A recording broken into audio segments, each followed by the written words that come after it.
Alright, so you are starting a unit on Latin America and Latin American literature. It would be a mistake to do a unit on Latin America and its literature without mentioning the genre of magical realism. Before we get into what magical realism is, I want you to take a very careful look at this picture. So similar to how that picture had realistic and magical elements put together, that is exactly what magical realism is. So it's a literary movement that originated in Latin America, in which supernatural or magical elements are included into a largely realistic setting.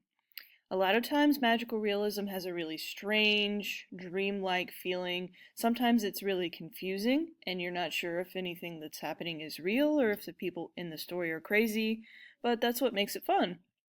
So, for example, you might be reading a magical realism story where everything's realistic, it just seems like a normal story, but then all of a sudden it starts raining potatoes. That is something that could happen in a magical realism story. So, for an example of a magical realism story, let's talk about Light is Like Water by Gabriel Garcia Marquez. Gabriel Garcia Marquez is the most famous author of magical realism. He came from Colombia, and you're actually going to read one of the stories that he wrote called A Very Old Man with Enormous Wings. But for right now, let's talk about his story, Light is Like Water. So in Light is Like Water, several brothers discovered that whenever they turn on the lights in their basement, the light coming from those light bulbs flows out like water, and so they discovered that they can swim around and row a canoe around in their basement. The light has become water. It's really weird, and it has kind of a sad ending because they end up not turning the faucet of light off in time, and then drowning in light. So as you can see, this genre is really strange and confusing.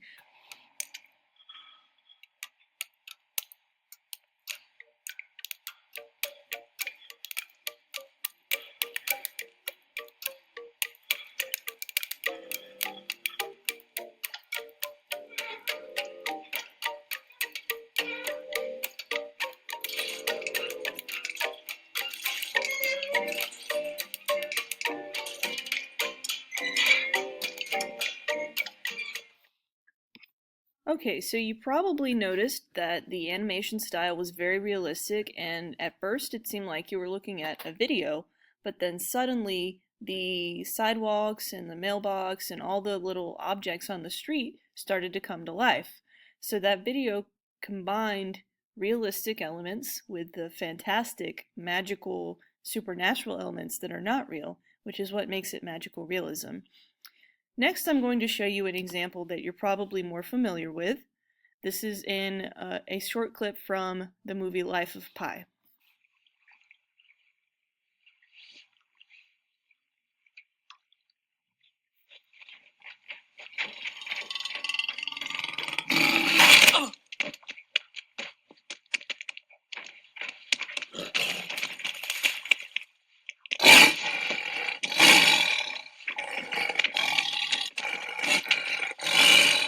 Here, it's yours!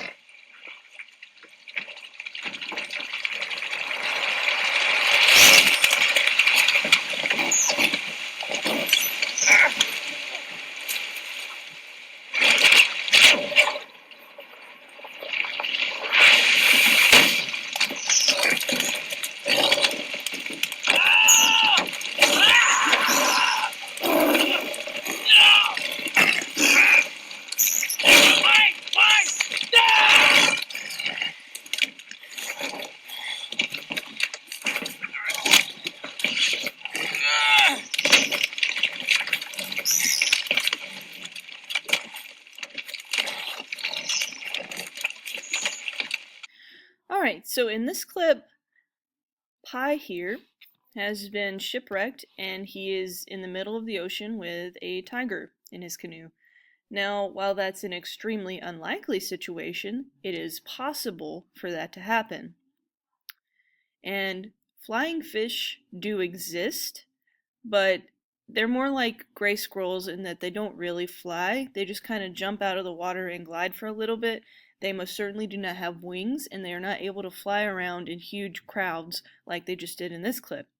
So, in this clip, the realistic element of being stuck on a canoe in the middle of the ocean is combined with the unrealistic element of the fish flying around like that. And that makes this magical realism. So, in summary, when you're reading magical realism, make sure you pay attention to which elements of the plot and characters are realistic and which elements of the plot and characters are supernatural or magical. And keep in mind, it might be kind of confusing and frustrating at times because it's hard to tell what's real and what's not, but that's the whole point of the genre. The next thing that you're going to read is kind of a fun story. I really enjoyed this one because it's bizarre and kind of funny, and it's called There's a Man in the Habit of Hitting Me on the Head with an Umbrella, and it's by the Argentinian writer Fernando Sorrentino. And I just hope you'll enjoy it. I really like it a lot, and yeah, it's kind of fun. So I want you to read it and just as you're reading, try to keep in mind whether you believe the man with the umbrella is real or if he's not real. That's all I have for today. Bye!